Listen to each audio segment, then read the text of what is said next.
Hello everyone, good morning. আর আজকে হচ্ছে শনিবার, তো পুরোই নিরামিষ। তো সেই জন্য আজ সকালের টিফিনে হবে সোয়াবিন আলুর ঝোল, নিরামিষ সোয়াবিন আলুর ঝোল, আর একটু আলু ভাজবো। ভাত আমার হয়ে গেছে। মা তো বাড়িতে নেই, মা মনে হয় আজকে চলে আসবে। তো সেই জন্য সকাল সকাল টিফিনটা বসিয়ে দিয়েছি, বাবার ভাত যাবে।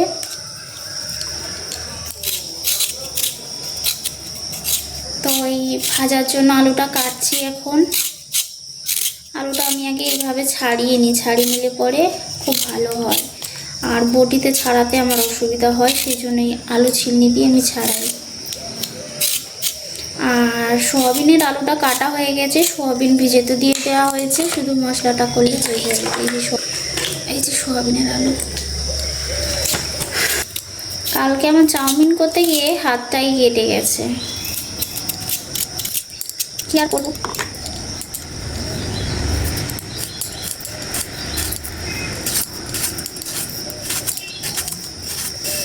বিয়ের পর আমার এই প্রথম রান্না করতে গিয়ে হাত কেটেছে কালকে।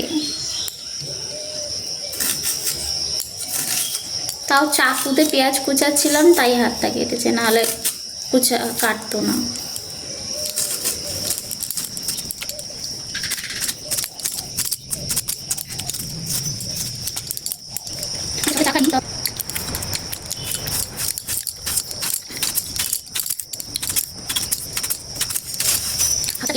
হাতটা কেটে গেছে, এত ব্যথা করছে, এই আঙুলটা দিয়ে কিছু করতেই পারছি না। এই আঙুলটা কেটে গেছে।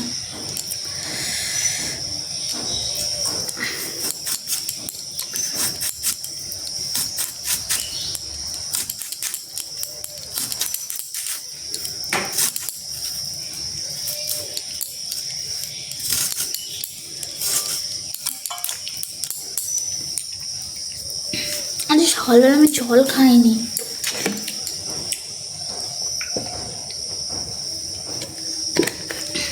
খালি পেটে জল না খেলে আমার কেমন যেন লাগে। আমার সকাল সকাল উঠে স্নান করা হয়ে গেছে, মোটামুটি কাজ হয়েছে। বাবা যে ঠাকুরটা দিয়ে দিয়েছে, আমি ভাবলাম আমি দেবো, তো বাবা দিয়েই দিয়েছে।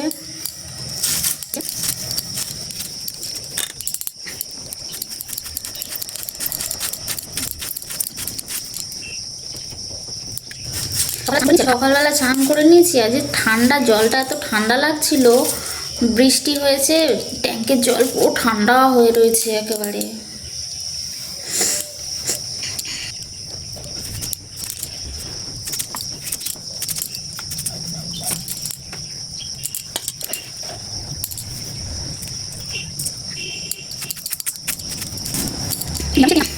নিরামিষের দিন আমার মনে হয় আমার একটু পুঁই শাক তরকারি হলে আর কিছু লাগে না, কারণ পুঁই শাক আমি খুব ভালো খাই।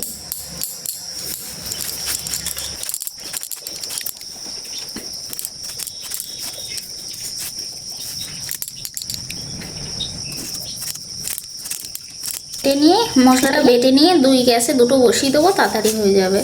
হয়ে আবার ঘরের একটু কাজ বাকি আছে, ওগুলো করে ফেলবো। দিয়ে তারপর মাকে ফোন করব, জিজ্ঞেস করব মা আজকে আসবে কি না। মনে হয় মা আজকে চলেই আসবে যতটা সম্ভব।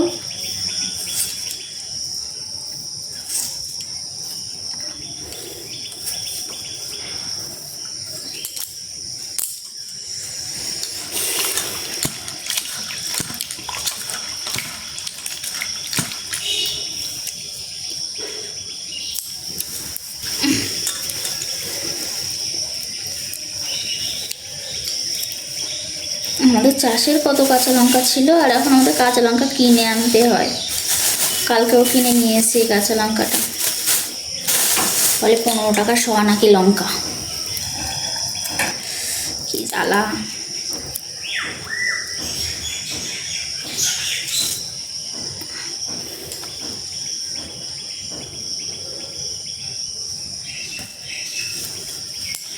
দুটো লঙ্কা ভাজাতে দেবো।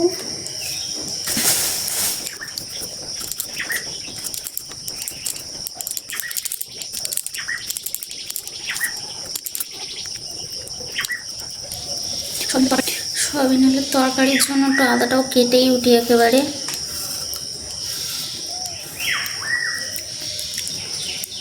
জিও নেটওয়ার্কের এত প্রবলেম দিচ্ছে, আমি কোনো কিছু আপলোড করতে পারছি না, কি বলবো,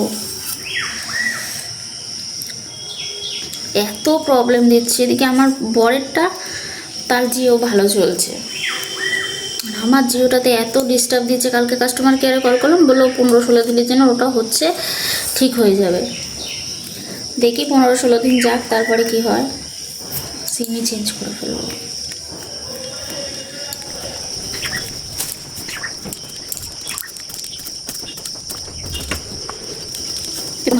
এরপর মশলাটা করে নেবো, তারপরে গ্যাসে 2 উনুনে বসিয়ে দেবো, ফটাফট হয়ে যাবে। না, ভাজাটা বসিয়ে দিয়ে তারপরেই তরকারিগুলো মশলাটা বাটবো। একটুখানি মশলা আবার মিক্সচার মেশিনে হতে চায় না, ওটাই তো গায়ে লাগে। তো চলো, এই যে আমার আলু ভাজার আলু কাটা হয়ে গেছে, মশলারও আধা হয়ে গেছে। তো চলো তাড়াতাড়ি মশলাটা বেটে নিই, যখন রান্না বসাবো তখন দেখা হচ্ছে।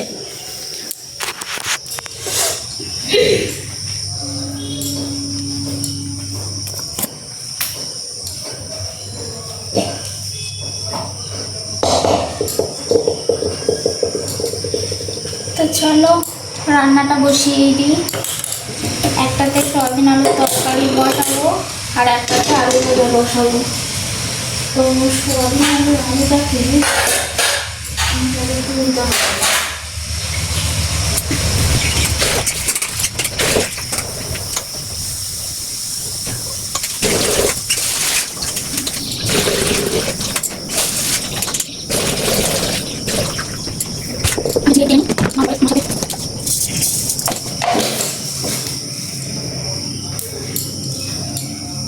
আমার হাতে পায়ে এত লক্ষ্মী, সব জিনিস পড়তেই থাকে 14 বার। আস্তে করে দিই।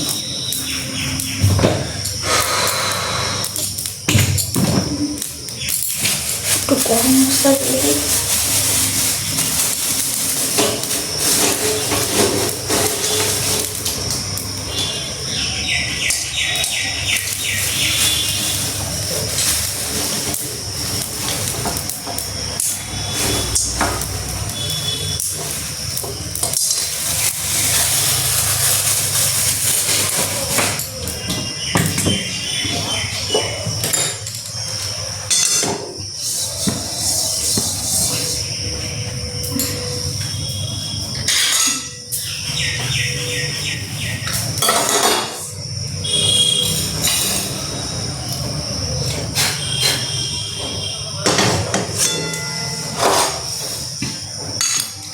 বেশি ভাজা গেল জিরেটা। আচ্ছা চলো সয়াবিন আলুর তরকারিটা বসিয়ে দিই।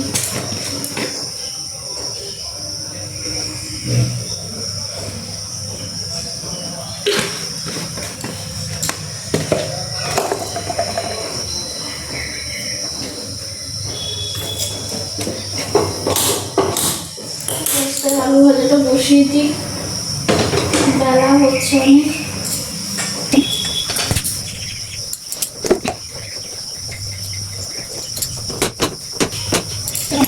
তেলটা অনেকটা পড়ে গেছে, এতটা তেল না।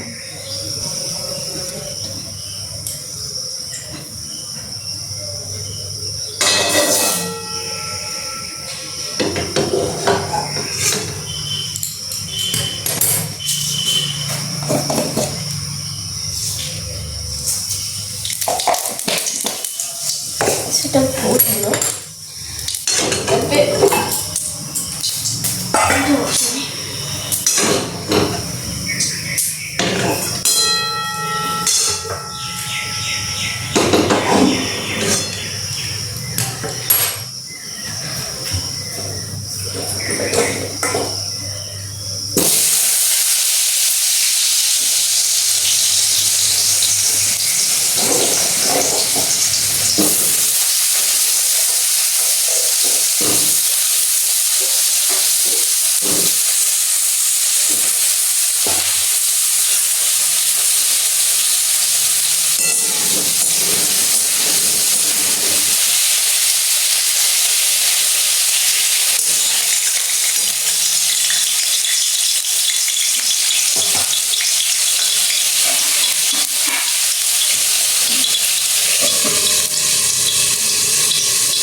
কালো জিরে ফোড়ন দিয়ে দিই, বেস্ট হবে।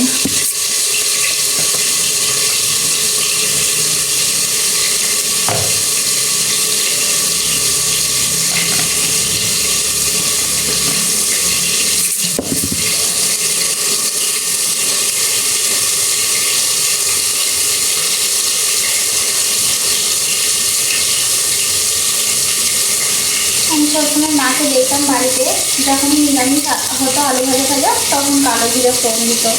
কালো জিরে ফোড়নটা দিলে পরে মা বলে ভালো হয়, বেশ সুন্দর সেন্ট বেরোয়। এই সুন্দর লঙ্কা দিই।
মধ্যে রয়েছে, তো এটা দিয়ে আমাকে এখন কালো মেটাতে হবে।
সকালে রান্না শেষ।